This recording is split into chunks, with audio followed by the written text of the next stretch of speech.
I am just home for a couple of days, and then I'm back on the East Coast.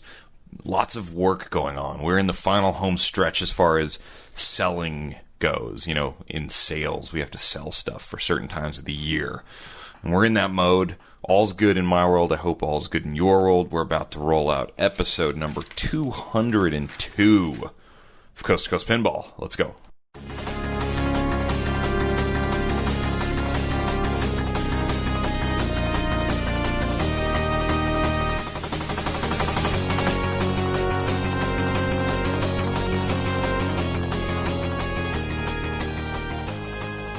Welcome to Coast to Coast Pinball. My name is Nate Shivers. This is a podcast about pinball. It's a commentary of mine about pinball, and I'm a man out of quarters. How are you doing tonight? Coming to you from a beautiful, it's so nice this time of year here in San Diego. Beautiful, lovely evening, late evening, October 22nd, Thursday night, 2015. Let's see what we got. We got the return of Bo and Karen tonight. Bowen's cheat sheets are ready to rock. I think I wore Bowen out. We had a long conversation that we talk about a few things. We talk about Game of Thrones. We talk about Pinburg and some other stuff tonight. You'll get to hear that interview in a little bit. I have lots of stuff going on that I can't tell you about yet that I hope to show you very soon. Pretty excited how that's all coming. We'll wrap up Expo a little bit more. We'll put a nice little bow on the top of Pinball Expo. I just did a hand motion of a bow tying that none of you could see because we're not yet doing these podcasts, video, and that probably won't ever happen. So I'm not foreshadowing that at all. And I don't know. I might go on a little soapbox rant tonight. You never know. But with that all out of the way, because first I'm going to tell you what I'm going to talk about. I'm going to talk about it, and then I'm going to tell you what I talked about. I'm actually not going to do that. Let's do this first. 5 fast thoughts. All right, fast thought number 1. This is a personal one. This isn't really for the greater good. It's just sort of selfish and about me. I've been really wanting a Doctor Who pinball machine for a long time now. The problem is when I say that on this show, the good, friendly listeners of Coast to Coast Pinball, some of them, try and find me one. And then I'm faced with my bluff being called. And I've had a few people send me links, photos, ideas. Hey, here's a Doctor Who game. Why don't you buy it? Let me tell you my conundrum. They got expensive. I don't want to spend $3,000 on a Doctor Who. I really like the game, but I don't want to spend $3,000. And every one that I've been sent so far, some of them have been pretty nice, pretty good condition, but they want $3,000. And I feel like it's a game of the moment. It's going up, if you will. I don't know that it'll stay up. Because as good as it is, it's not a $4,000 game, certainly. I see why it's $3,000, because it has a great theme and nostalgia and cool rules and whatnot. But it's just, come on. Stop it with the $3,000 Doctor Who's. Stop it with the $3,800 Doctor Who in San Diego on Craigslist taunting me every day. Stop it. And thank you to those who are trying to find me one. I appreciate it. The search continues. And the problem is, I'm like really wanting to buy a game right now, and I want The Walking Dead. I really do. The rule set has sold me on The Walking Dead. As much as I complained about the layout, the rule set of The Walking Dead, I want to play it. Anyway. Fast thought number 2. I really am intrigued about what Dutch Pinball is doing with the online feature set, the online scoreboards, the some of the new technological advances that they've tied into both the Bride of Pinbot 2.0 kit and the Big Lebowski game upcoming. I think it's just the very tip of the iceberg with, comparing scores against other people on the internet, about being linked and playing against other people through the internet with physical pinball machines. It's kind of a weird, they almost don't fit together in a way, but it can happen and it can work, and I think there's a lot of cool ideas to come. I see a day when there will be like cameras built into the games where you'll be playing and you'll have a camera on you broadcasting you playing to your buddy. I don't know. Maybe not. Maybe we'll all just go buy $3,800 Doctor Who's and be done with it. Anyway, Just that all I'm really thinking there with that fast thought is I heard it mentioned again when they talked about some of the stuff with Big Lebowski, and then I was reading somebody's email that I probably won't get to tonight about their Bride of Pinbot 2.0 and how cool it is, and I just think that's pretty awesome. So looking forward to more from that.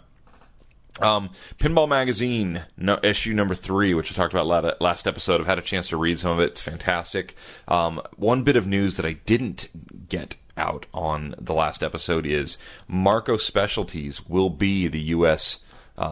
Distributor, it's kind of a word, I guess, but the reseller of Pinball Magazine in the near future. I know that Jonathan told me he will be sending Marco boxes of the magazine, and you'll be able to buy Pinball Magazine from Marco in the United States. Easier shipping. That's a win for everybody. So good on you for that one. I like that a lot.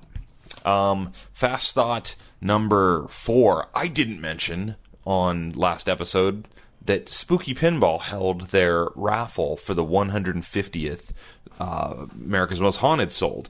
And I also didn't mention it sold for $16,000. $16,000. That's awesome. So after their $5,000 net cost, that's $11,000 to charity, which is pretty fantastic. So it had special gold 3D printed parts and some cool little looks changes to it just to signify it was the 150th sold, not built. It was built out of order, but that's fine. And the person who paid that money got to take it home from the Pinball Life Party at Expo. So that's very awesome. So congratulations to everybody there. And fast thought number 5. This is the important one. This might be a long thought. Number 5. If you go with me, friendly listener, to a website called Pinball EDU, and friend of the show, someday will come on the show, Joe Saeed, Pinball Joe, as we'll call him, is one of the folks behind Pinball EDU. Their website can be found at pinball-edu.org. If you go to that site, you will find a page about the 40th anniversary He Called the Shot painting featuring Roger Sharp. And I think you guys know what I'm talking about. The famous photograph of Roger Sharp playing pinball for the New York City Council, I believe, and showing them that pinball was indeed a game of skill and not simply a game of luck. And that is, a very common story in the history of pinball. And they've done a painting, which has been run in a limited run of prints. And it's a very cool painting of Roger playing the game for the city council. The artist's name who did this painting is Goodloe Byron. And Goodloe Byron has done this painting, which you can see on the Pinball EDU website. If you just Google Pinball EDU, you'll find it in a hurry. But it's really cool. It's offered as a prize for a donation to the Pinball EDU charity, which is a 501c3, which the whole idea is to use the game of pinball for, and I quote, the social enrichment, skill development, and education of kids and young adults. So charitable work here in our pinball hobby, which hats off to Joe for that. And you can buy this picture in a I can never pronounce this. Is it Gisle, or I forget how, it's a French word, but it's a type of print which is really like a high quality artistic type print in a couple different sizes, framed or unframed, and it's very cool. They're not cheap. The unframed version, 18 by 24, is $229. The Blackwood framed version is $349, and then the large gallery version, the unframed large gallery that's limited to 50 prints, is $600. What's very cool is if you order before November 22nd, they will all be hand signed by Roger Sharp. So check it out. It's definitely a nice thing for a really well-rounded pinball room, a man cave, if you will. I hate the term man cave. Some people hate the word hater. I hate that word man cave. But anyway, if you've got a need for some pinball art, this might be one of the coolest pieces of pinball art of all the times. So check that out, and hopefully we'll have Joe on the show at some point. We can talk more about Pinball EDU. So there's 5 fast thoughts for this Thursday night, October 22nd, 2015. Highlights and lowlights. Let's do a little highlights and lowlights to finish up the talk about Expo. I just jotted down a few little notes of some things post-Expo, post getting to sleep a bunch and whatnot. I posted the video that I had sort of talked about last episode to YouTube, and if you find the Coast to Coast Pinball page on YouTube, I would love for you to subscribe to the YouTube channel. That would be great. I would love to get to the lofty goal of 1,000 subscribers on YouTube. But if you go to youtube.com and you go to youtube.com/Coast to Coast Pinball, you'll find the videos that I post there. Pinball Expo 2015 visual trip report has 650 views in just a couple 3 days, which is very cool. It's a video I put together of just some walk around of the floor. You will see quite a bit of footage of Steve Ritchie battling Jack Danger at Game of Thrones at the Stern launch party, which is fun. It was a lot of fun just getting some footage. I actually really feel bad I couldn't get more footage. I couldn't get more of the booths, more of the vendors, more of just part of Expo. But I was running low on time. As you know, I had to come home early. Teresa had her knee problem. We had an MRI today. She has a problem with her patella being displaced, etc., etc. Not fun. So I did have to come home early, so I didn't get to do all the video work I'd wanted, but I like what I got. And I simply stitched together the clips, did not do any voiceover work, and just sort of let it speak for itself. I wanted to give those who could not attend a little glance into the view of Expo, and specifically some of the stuff that we've talked about here on Coast to Coast Pinball before. So for those of you who haven't been keeping up or won't watch the internet, it's a fun little video. I'll probably do more of those in the future, among some other things in the video medium, but I appreciate the support and the nice kind words about that video. Please subscribe to the YouTube channel. I would appreciate it. One of the things that happens at Expo, more so, maybe not more so, but as much as at any other show, certainly, is you get there and you see so many people in this great little world of the pinball hobby, and you just chat and you talk, and sometimes you forget to play pinball. And I heard lots of people say again this year that the highlight of Expo for them was not the free play room, was not the seminars, was not the tournament, was not the vendor hall, was not the after parties, was not the Twin Peaks Brewery. It's never the Twin Peaks Brewery. But the highlight for a lot of people, that was for you, Charlie. The highlight for a lot of people was just hanging out with people and seeing people and in the community. And it's what drives me crazy about the internet side of pinball, is the internet side of pinball brings out the worst. At times. Not always. Not always. Please don't say not a blanket statement. But that's when the worst seems to come out more often than not, is on the internet. But when you get all these people in one place under the hotel roof with pinball machines around and the buzz going on and everyone's excited, it's like a high school reunion. It's like going back and seeing everybody. Not that I've ever been to a high school reunion, but if I were to go to one, I would imagine it. And let's be real. If I were to go to a high school reunion of somebody else's high school with a lot more people that I liked a lot more than mine. Sorry, no, none of those people are listening. If I were to go to one of those high school reunions, I would imagine it would be like going to Pinball Expo, if that makes any sense. It's just a bunch of people who are all there for the same basic reason. People that I've had contention with, people that I've had arguments with through email or through the internet or whatnot. We see each other there, we high five, we shake hands, we hug it out, and it's all good. And that's what I love about Pinball Expo. Pinball Expo's taken a little bit of a beating in some regards on the net this week. People felt like they're not doing enough to keep up with other shows. And on some hands, I agree with that. I think that there needs to be some different thoughts put into the way Expos run. I don't like a show that starts basically on a Wednesday night and goes through Sunday. It just doesn't, it's not easy to attend. If that's how it has to be, that's how it has to be. I don't like the main attractions shutting down for, expensive banquets, not my scene. But at the end of the day, there is no show like it. And I appreciate being invited, and I appreciate getting to sort of cover it from the podcast realm. And I had a blast. And I had a blast seeing everybody. That is my main takeaway. And also, I wish I could hang out with everybody more, but I'm getting these, since I've had the show and since I was trying to do some video, I feel like I'm under pressure. Like, it's not the laid back hang for me. It's sort of the, I got stuff to do. And so apologies to anybody if I said hello and quickly disappeared on you, ninja balled you, if ninja bomb is that what they call it, when you throw the ball of smoke and you disappear. Sorry if I did that. That just happens. It's nothing personal.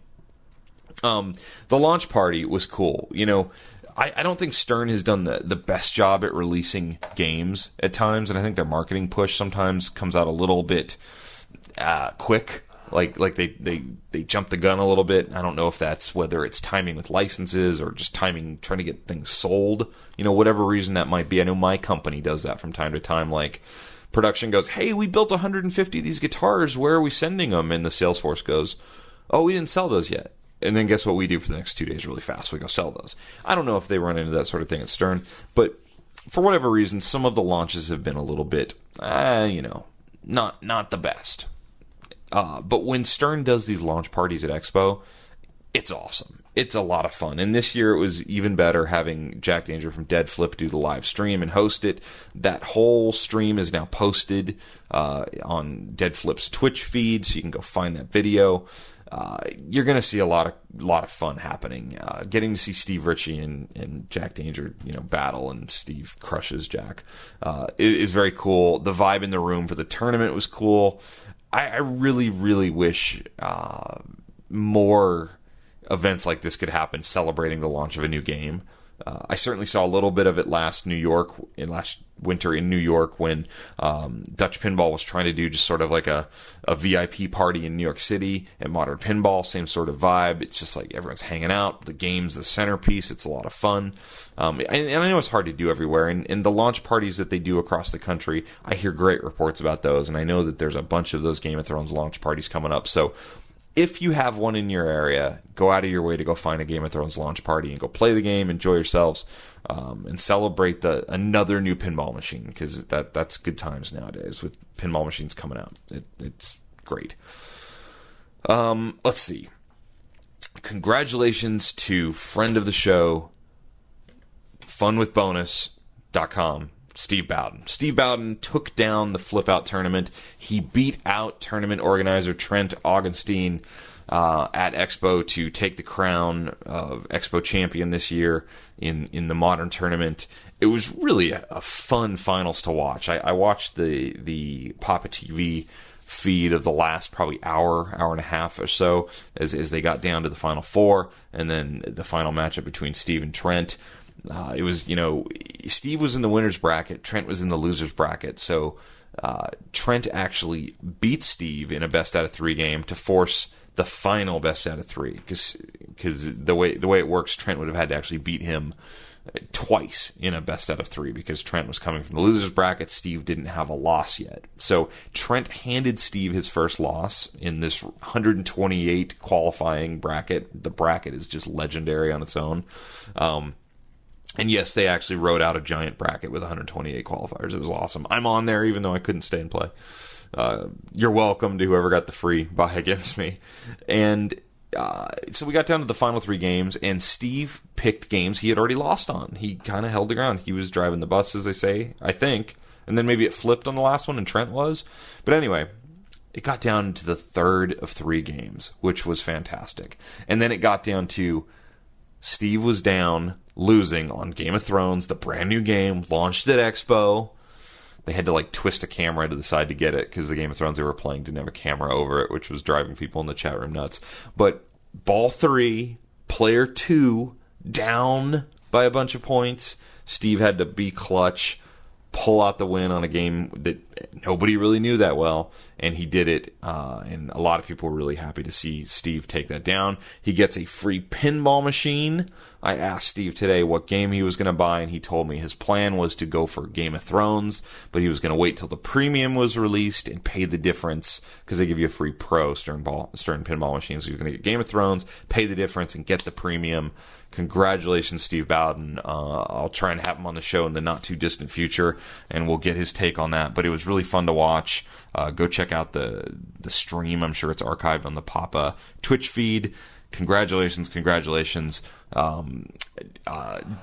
Fugate, I hope I'm saying your last name wrong, right, man? Sorry. Took down the Classics Championship. I played with Derek at the Southern Fried Game Room Expo in the Classics tournament there. He's a beast on classic machines, and great player all around, but he seems to really be having a lot of success, especially in the last 12 months or so on Classics tournaments. Congrats there. Overall, I think this new format of 128 qualifiers, almost everybody gets to qualify, kind of a success. A lot of people, I think, were shaking their heads going, this is going to be a nightmare. I don't think so. I think it went off pretty well. I think a lot of people enjoyed that they were part of the finals. That's pretty cool, saying I made it. Even if you had to get there at 8 a.m. and you had a long road to the end, there were some good runs in there. And then there's people losing early.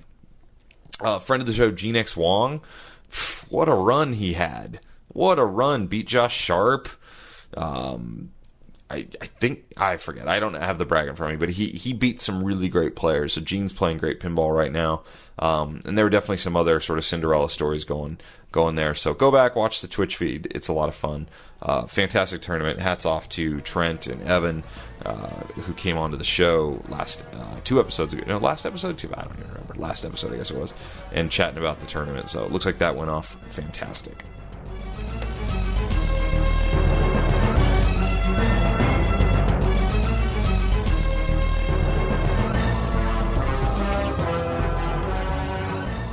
Alright, I'm on a soapbox rant right now. And this isn't meant to be a personal attack at anybody, but it's going to be a rant. Listen, I've gotten a couple emails, and I've even had one of the nicest people come up to me and want to take a picture with me. I'm not that cool, but they wanted to take a picture with me at Expo, and I know you're listening.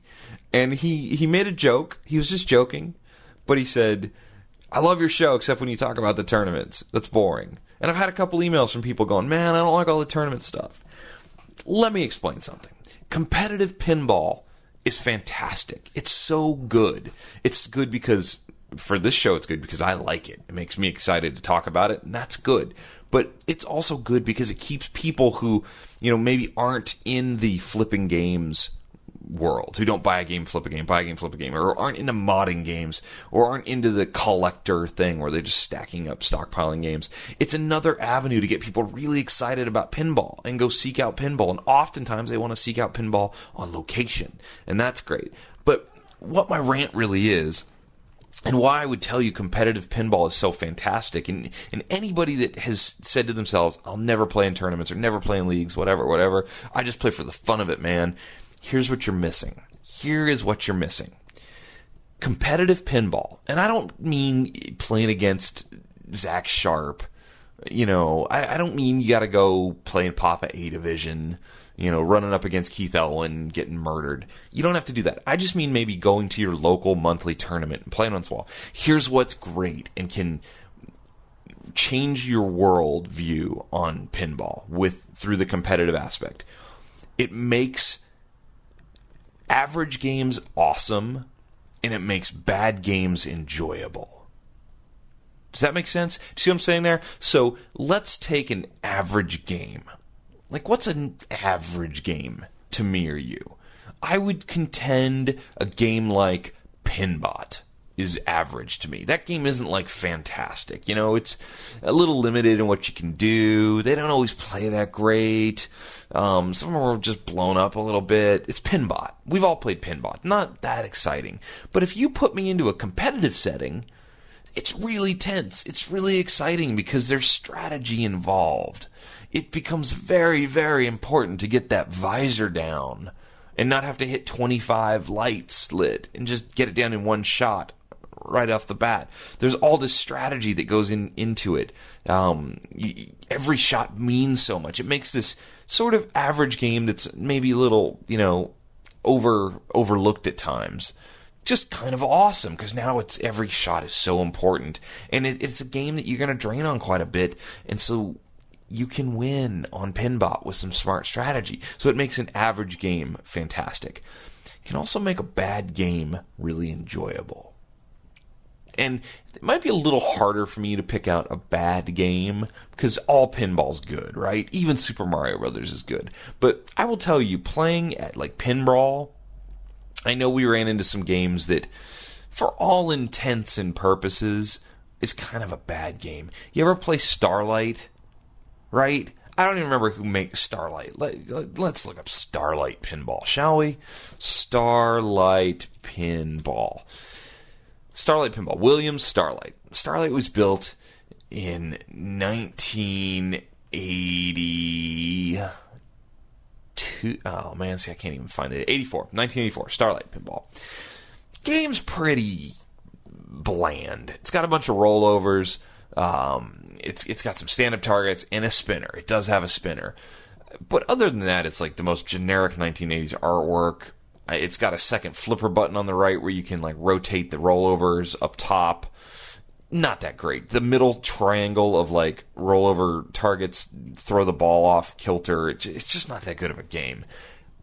But if you put it in something like Pinball, where Hilton and I were playing Gene and Anna, it all of a sudden becomes a really tense, very respectable pinball machine to try and like bear down and beat the other team on. Now it's this simple game where the rollovers count a lot more.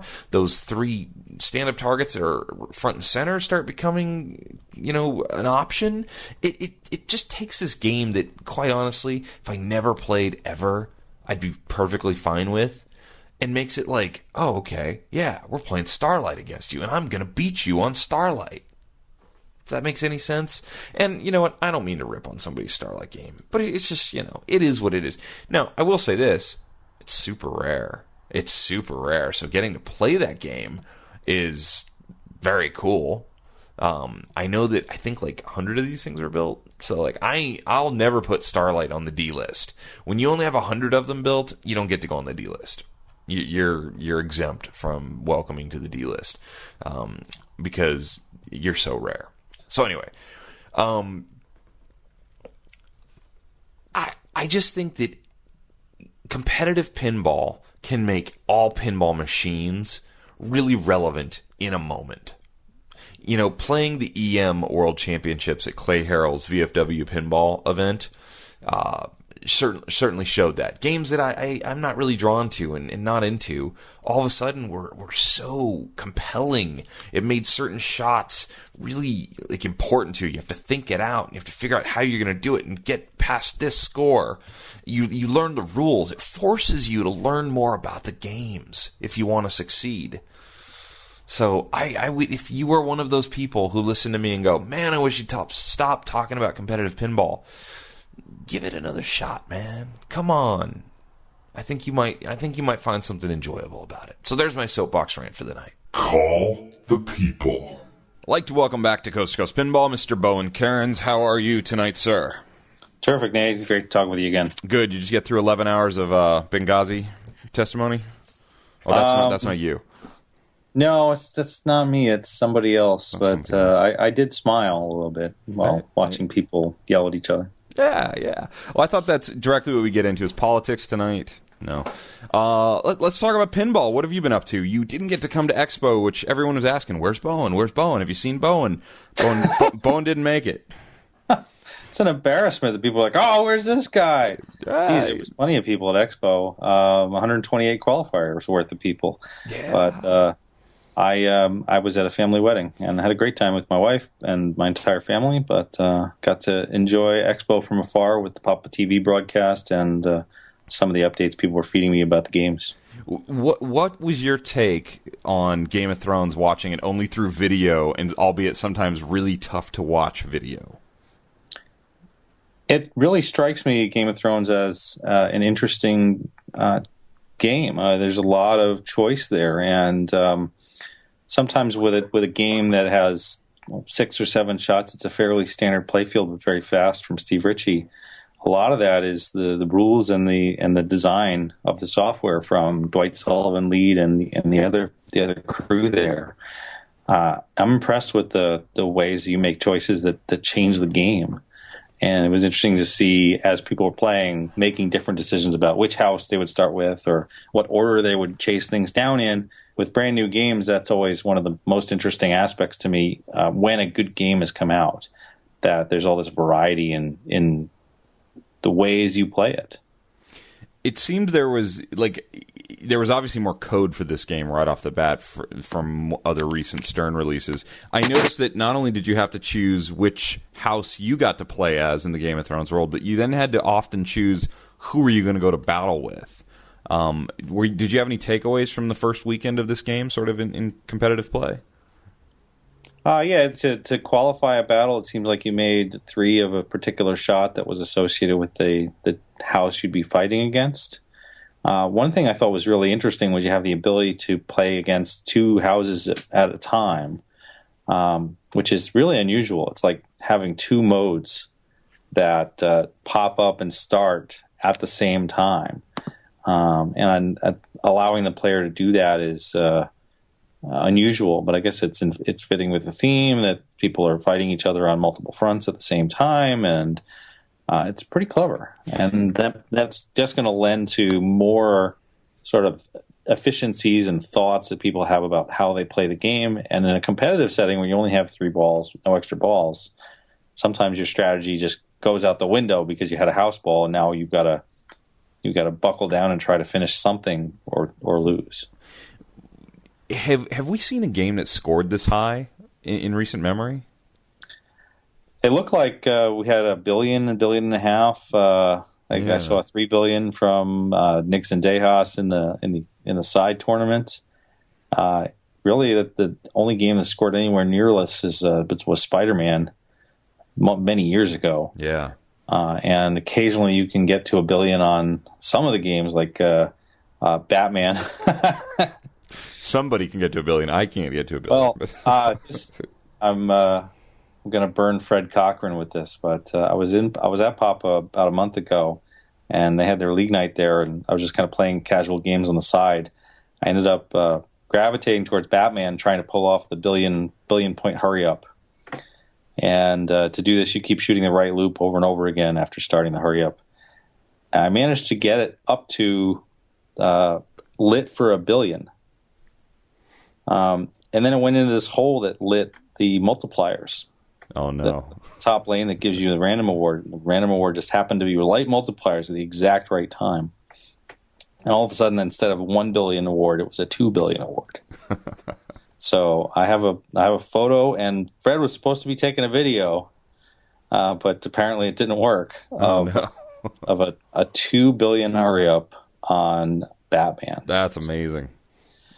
It's probably won't happen again.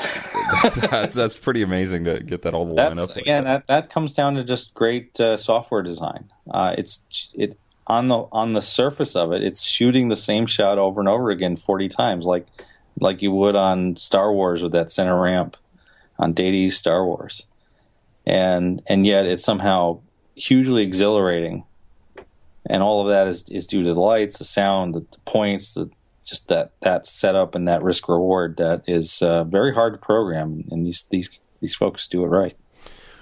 All right. Speaking of software, I want to go back in time a little bit to Pinburg at ReplayFX.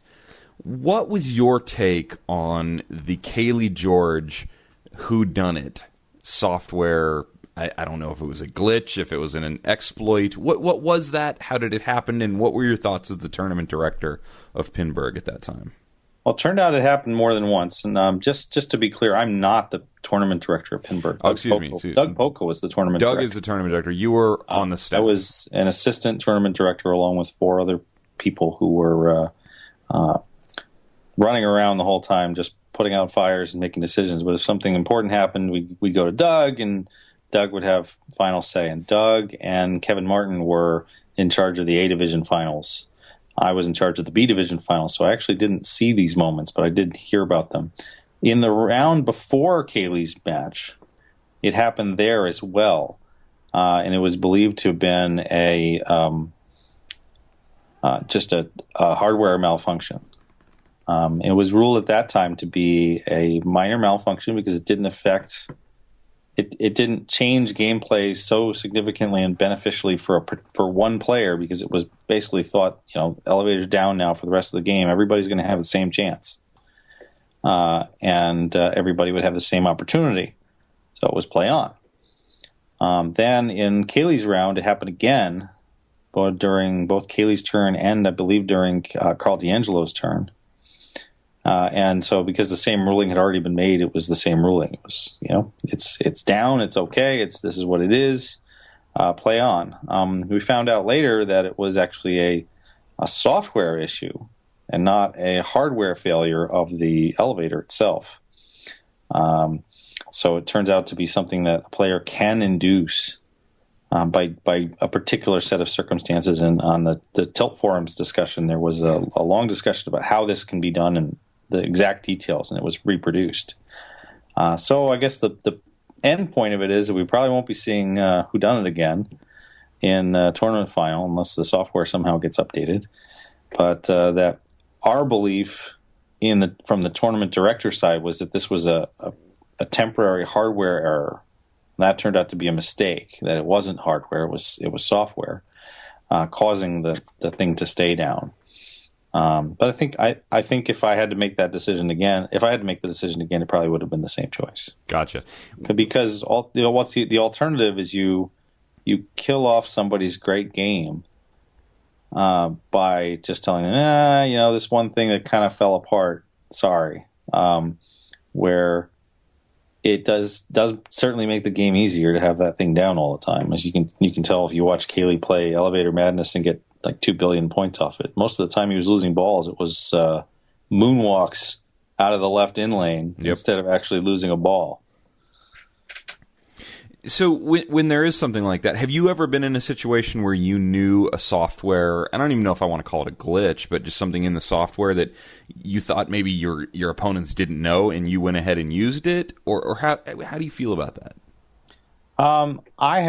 My feeling on this is that there should be full information for all the players. And I have had this used against me, where a player has used like the launch button on Indy 500 to score extra points during some of the modes, or the extra ball button on Jagbot, which it's on the rule card, so that one makes a little more sense that everyone should know about it, but some players might not. I just feel like those things aren't really in the nature of how you win at pinball. They feel like tricks. And maybe stacking two things together in the right form is also a trick, but I feel like everybody knows what is available and what can be done. And I think that some of these things that are unintentional or exploits that are just buried in the game, it's just my opinion that I don't try to use them myself. And if I do plan to use them, I'm going to tell my opponents what is available and what I'm going to do before doing it. What is your schedule between now and, say, Papa, 19 we coming up on in the spring? Where are you going to be playing? Any more major tournaments? It's a good question. I'm very busy with work travel right now, so I don't have anything on the calendar. I really wanted to go to the Louisville Arcade Expo. It looks great. It's been running for several years, and people who have gone there have reported that it's a wonderful time. And that's, I think, in March. So I'd like to go to that, but nothing's set. And Papa and IFPA are going to run back-to-back weeks in April. So I may be just trying to bank up enough time and vacation time and all that, so I can go to those back-to-back. That's going to be a long haul. That is going to. The top players are really going to have to commit a lot of time to both those tournaments running concurrently like that or consecutively. Sounds great to me. Yeah. All right. So, I don't know. Did you have any other thoughts before we move on and start getting into some games about Pinburg, about anything you saw, about experiences? I know that it was kind of universally praised as smooth running and just a great time for everybody.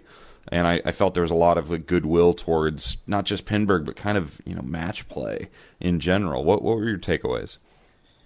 Well, one of the things we were worried about is just the logistics of the event, picking up all those machines and moving them over to the convention center. How many would break because they were being moved? Turned out the answer to that question was one, which is very impressive. Only one game lost a leg. Yeah, and that's not even a major problem. Every other game came over. The 2 days before Pinburg, I had to play every single game in the tournament to test the tilt, test the features, just give it a quick thumbs up, and that was 25 hours worth of play right there. Wow. So there are just so many things that could have gone wrong between the software. I know people were dissatisfied with the lights, and there were some issues with chairs, which these are all things where we're going to make the event better when it happens again next year.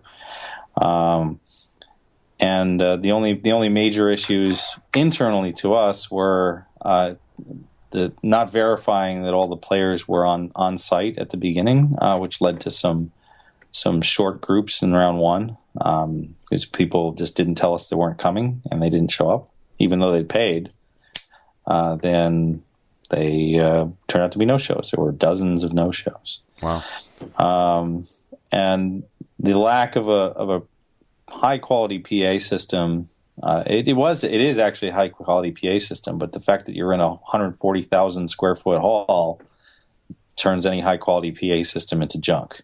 Yeah. And so when we make announcements like, tiebreakers are now, come here for playing the tiebreaker, it gets heard as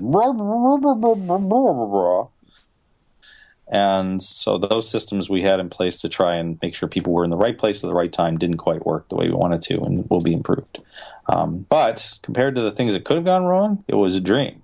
Yeah. And I think that having 600 plus players play pinball all at once, well, there sure is a lot of things that can go wrong. And the crew, the setup, the crew of the techs, just the one thing I would say for players overall is we definitely need to address this. There were some issues of just rude behavior and players just not fighting each other, but just being angry with one another for mostly competitive reasons, and it shouldn't happen.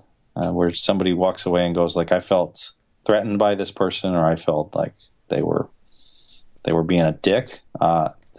That stuff shouldn't be happening. And there's not much we can do to police it except to say up front, it's like, look, you're hanging out with your friends. Just because there's a lot of you and some of these people are brand new that you've never met them before. These are your friends. Have a good time. Absolutely. What were your thoughts on the rubber feet that went on the front two legs of all the games? How did that work out? Were there any issues? I know there's a lot of talk ahead of time. If you knock a game out of the rubber feet, that's a DQ or a lost game, I guess. Did you run into any of that, or did that go over pretty well? There were a total of 0 players disqualified for knocking a game out of its rubber feet. Now the rule probably needs a clarification, because you had to knock it completely out of a rubber foot for it to become an issue, or if it kind of got on the edge of something and it wasn't on the floor, that didn't count. And that happened a couple times. And then we had to say, well, this is what the rule says, so this is the way we have to take this. Sure. I think it was a huge improvement over the alternative, which would be people sliding games, shoving games left and right on concrete. And so it was necessary. I do think the rubber feet, they do take away some of those kind of slide moves that some players like to do, but I really don't have a problem with that. I think that to save a center drain, you don't need to move the machine more than an eighth to a quarter of an inch in any direction. So shaking and shoving the machine 6 inches should never happen. There's been some discussion of like rules around that, where if the machine moves away from its resting place, that it should be just considered a slam tilt, and that rule might go in place, but the rubber feet take care of that by itself. Yeah, definitely. All right. Well, I want to first thank you for the last round of the Bowen Cheat Sheets segments that we did. People loved them. I had people emailing me after league nights saying, dude, your tips with Bowen actually helped me. I knew something, at least some little bit of information about a game when I walked up to it, so I didn't feel completely lost. So it went over great. I'm very happy you've been willing to come back on and do it again. Your Papa tutorial videos have been great so far. The second round, not second round, but this new round, I guess, that we've seen. Tell me quickly about the Roadshow tutorial and how you pulled that off. Literally taking a Roadshow game on the road, no green screen that I could see, and filming it all over the country. It's funny to hear from people who are talking about it being green screened or that it was some post-production trick. Is no trick. It was filmed at the Grand Canyon. It was filmed at Sequoia National Forest, and it was filmed in Tiburon, just outside the Golden Gate Bridge. Really, I have to thank Mark and Anastasia Steinman, because they did the work. They brought the machine from Papa headquarters in Pittsburgh in their vehicle. This was one of the perks or the stretch goals in the Papa TV Kickstarter. Oh, yes.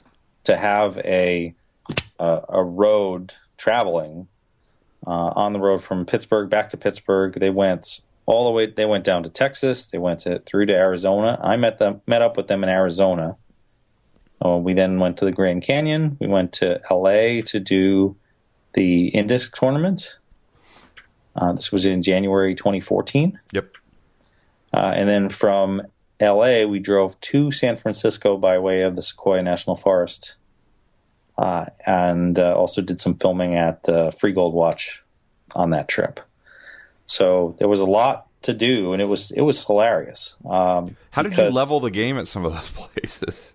We didn't, and there's a couple of comments on the videos like, "Oh, this game is horribly pitched to the left," and it's like, yes, it is pitched to the left because the left goes into the Grand Canyon. Or as one of the commenters said, that huge cliff over there. Yeah, the huge cliff. That's funny. So we've renamed the Grand Canyon the Huge Cliff, and the funniest part of it to me, two parts were one that, because we have this connected to essentially a cigarette lighter worth of power in the car, and the car is running far enough away that you can't hear the car. That works? That it doesn't work. Oh, it doesn't work. It doesn't work in two ways. It doesn't work in that if you try to flip the upper flippers on a roadshow, it just shuts down because it's too much voltage. And if you try to flip both flippers at the same time, that is also too much voltage. So first of all, we set up in the Grand Canyon. We start playing, and we realize we can't flip the left flipper at all because the left flipper automatically flips those upper flippers. Yep. And then the power just cuts out every time. Like, what do we do? Okay, well, let's disable certain things in the upper flippers. We had to disconnect the switch to the upper flippers. Oh boy! So that when you flip the left flipper, it only activated that lower left flipper, and it didn't activate the upper left flipper. Now, weirdly, Roadshow is actually a game that doesn't suffer too badly by doing this. Like if it had been Addams Family or something like that, you'd be instantly unable to do a lot of things, but you can still shoot almost everything in the game. I actually pick up like a red jackpot without using the upper flipper on a carom. Wow. And the game turns out to be still pretty playable and scoreable even without that. That's great. So we blow it off in the video. We're like, oh yeah, we're going to try to play this game without the upper flippers just to show you how easy it is. Turns out that was necessary. That's good stuff. I didn't realize that was recorded so long ago. It seemed like it just additionally to that, if I flip both flippers at the same time, boom, done. So you had to really control yourself on. Take is dead, and you've got to. Not only do you have to reset the machine, you have to reset the entire software state, because when you're going from ball 1 to ball 2 to ball 3, and you're changing location, you can't change the state of the game. It's not like we saved that state. So when we set up in Sequoia, you had to run through all of the cities that I had run through up through the game to that point so that the display on screen was consistent with what had happened on ball 1 at Grand Canyon. Oh man, video just makes everything so much harder. And ball 3, same way. So like on ball 3, I'm setting it all up and running their modes, and it takes like 5 minutes, and then it's finally ready. It's set up, and I'm like, well, let me just make sure that everything is where it is. And I go into like the status report, and by being a dumbass and choosing the status report, I cut the power because I flipped both flippers. Like, oh! 5 more minutes later, I was ready to go again. That's a lot of dedication for Roadshow. I gotta say. Well, much more dedication on the part of Mark and Anastasia to drive that game 5,000 miles. Yeah, that's true. That is awesome. For me to spend 5 minutes setting up the modes. It was cool. I'm glad it worked out. I wish I don't know what we would put in that video other than that to let people know that it's legit. I knew it was legit just because I've been to some of those places, and when I saw the stones underneath one of the legs in Sequoia, like trying to get the game close to level, I'm like, all right, well, that's clearly real. That's hilarious. Yep.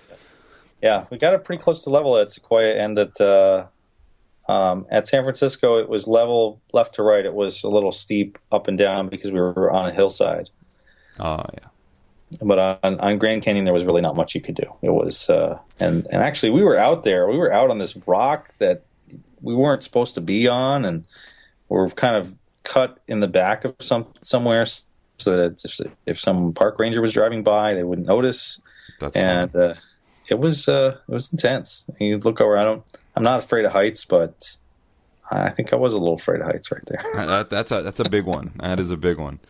Big cliff. And the last part of the video that we thought was really important was that I never acknowledged any of it. Oh, that's true. You're just perfectly. For me, I'm just playing the game, and it's ball 2 and it's ball 3, and on ball 1, I think there's a comment at the beginning about how we're trying to get from the East Coast to the West Coast, or from here to San Francisco, or something like that, and then it happens. That's funny. That's good stuff. Well, I look forward to, I don't know, you're going to do a Star Trek one up in space at some point, I'm assuming? You're going to get in it? Sure. No? That wouldn't work, would it? Just, Kickstarter, no problem. We can make that happen. Yeah. Kickstarter solves everything. I don't even know what else could there be in this vein. I mean, they've already done Fishtails in the River. You could put Indy 500 in the middle of a track, and see, you could do that. I don't know.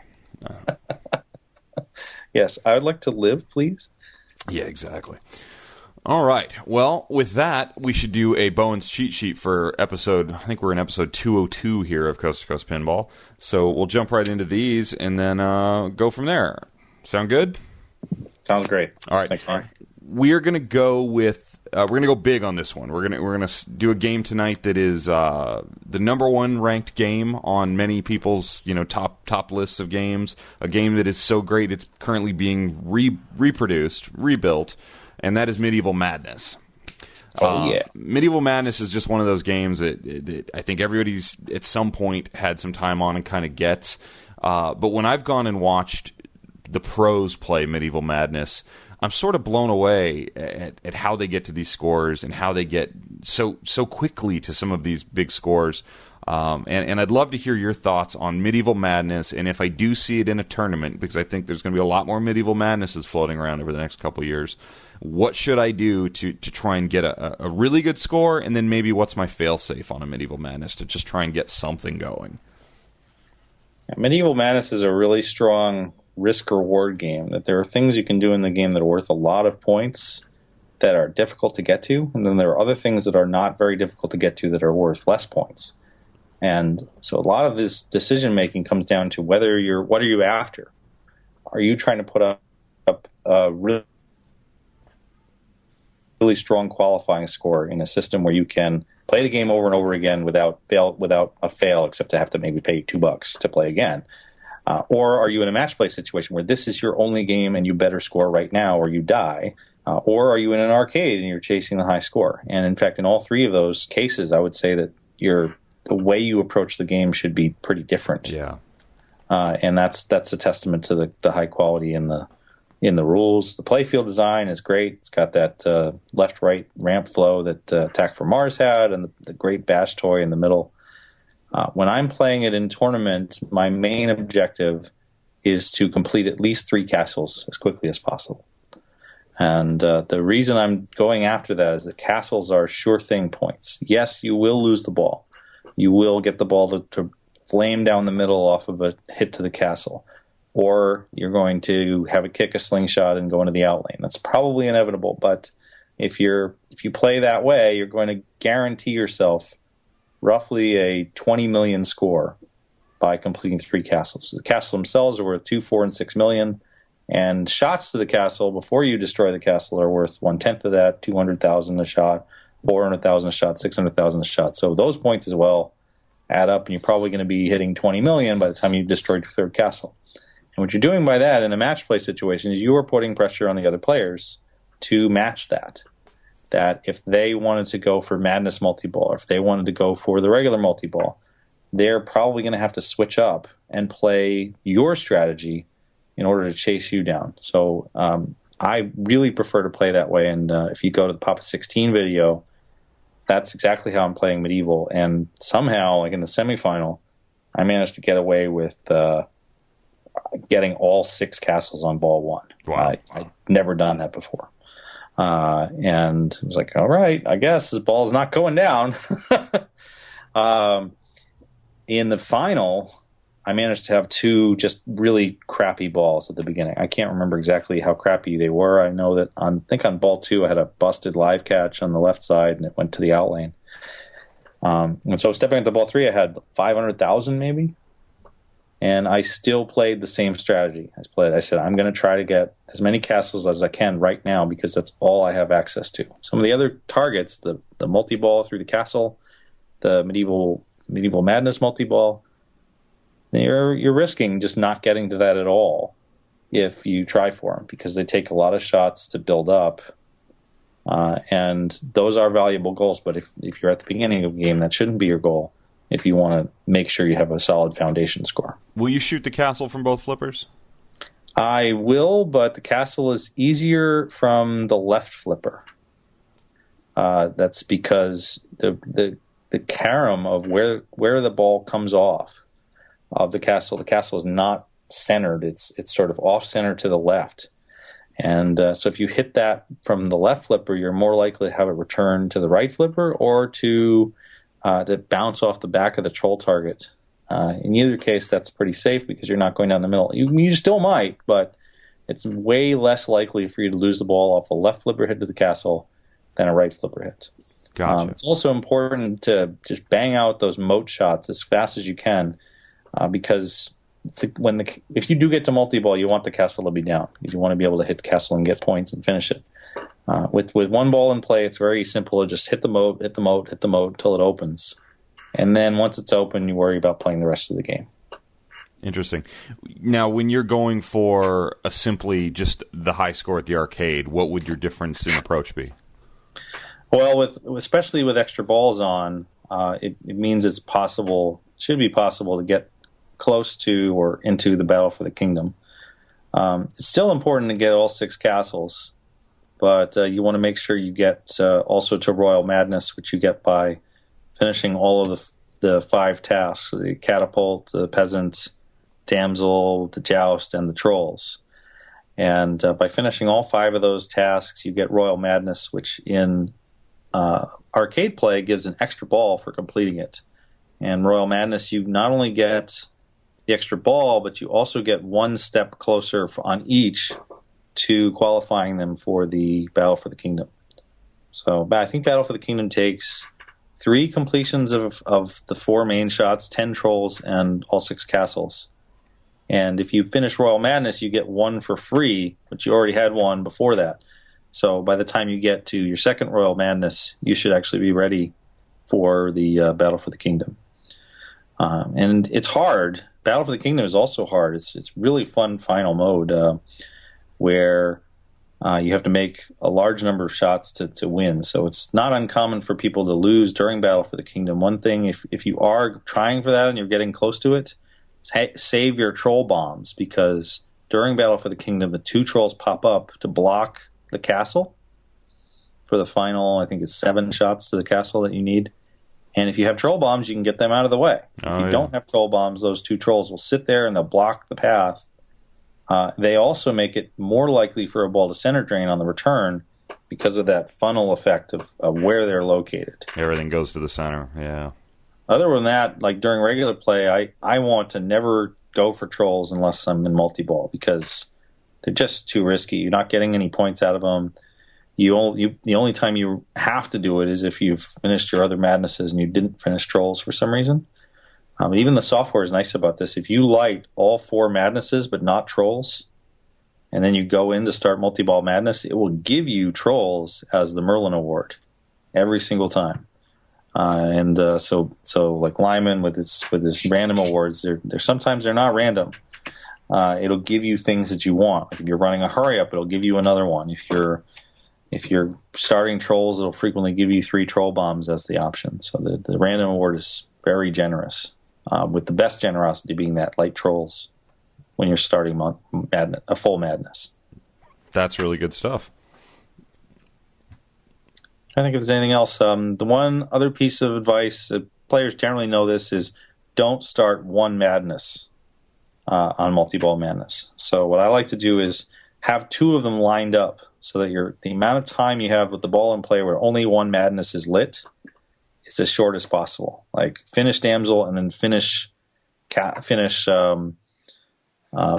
or Catapult as immediately as you can, because the last thing you want is to fall into that hole and have it start only the two-ball multi-ball with low values. That's like you're getting kicked in the pants there, because now you have to do all the rest of the game with one ball, and you're going to have very low value from that two-ball multi-ball.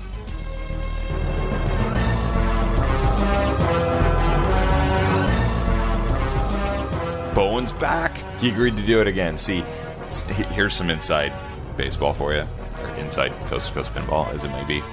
We don't record those for each episode. We record them all at once. So I spend like 2 hours on the phone with Bowen just recording a bunch of these so then I can chop them up and put them into shows.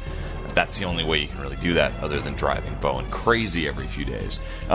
So if you'd like a little foreshadowing of future Bowen's cheat sheets, I will tell you that there is a Walking Dead cheat sheet, and his Papa tutorial is out, so you can watch that. There is an Attack from Mars cheat sheet, which I think is very cool, but you're not going to hear that for a while. And I will tell you that next episode, because I think I have like a dozen of these now, 10 of these, something like that. Next episode will be a Stern pinball machine currently in production. So that's all I'll tell you for what's going to be next episode. That's episode 202, everybody. Thanks to Bowen Cairns. Congratulations to Steve Bowden. Congratulations to me for ranting about competitive pinball. Thank you for all the well wishes for Teresa and her knee. I got a lot of email about that. Thank you, guys. I told her that the internet pinball world and the Coast to Coast Pinball friendly listeners would like her to feel better and do better, and we're trying. We're working on it. So until next time, play more pinball, be nice to each other, and take care. Later.